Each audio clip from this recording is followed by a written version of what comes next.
அன்பான குழந்தைகளே, இன்று நாம் ஒரு சின்ன கதை கேட்க போகிறோம். இது ஒரு காகமும் நரியும் பற்றிய சுவாரஸ்யமான கதையாகும்.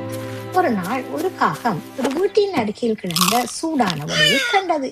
அந்த காகம் மிகவும் மகிழ்ச்சியாக அந்த வடையை தனது அலகில் பிடித்துக் கொண்டு அருகில் இருந்த பெரிய மரத்தின் கிளையில் உட்கார்ந்தது. அந்த நேரத்தில் அதே வழியாக ஒரு பசித்த நரி வந்தது. காகத்தின் அலகில் இருந்த அந்த வடையை கவனித்தது. அந்த வடையை எப்படியாவது பெற்றுக்கொள்ள வேண்டும் என்று அது நினைத்தது. நரி காகத்தை மிகவும் வந்து பேசத் தொடங்கியது. காகம், நீ மிகவும் அழகாக இருக்கிறாய். உன் குரல் இனிமையாக இருக்கும் என்று நினைக்கிறேன்.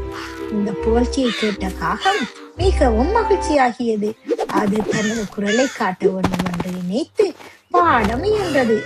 ஆனால் காகம் வாயை திறந்தவுடன் அது அலகில் இருந்த வடை கீழே விழுந்தது. உடனே நரி அதை எடுத்துக்கொண்டு மகிழ்ச்சியாக ஓடிவிட்டது. அப்போதுதான் காகம் ஒரு பெரிய தவறு செய்ததை புரிந்து கொண்டது. இந்த கதையின் நெறி என்னவென்றால், புகழ்ச்சியை எளிதில் நம்பக்கூடாது. குழந்தைகளே, யாராவது அதிகமாக புகழ்ந்தால் நாம் சிந்தித்து கவனமாக இருக்க வேண்டும்.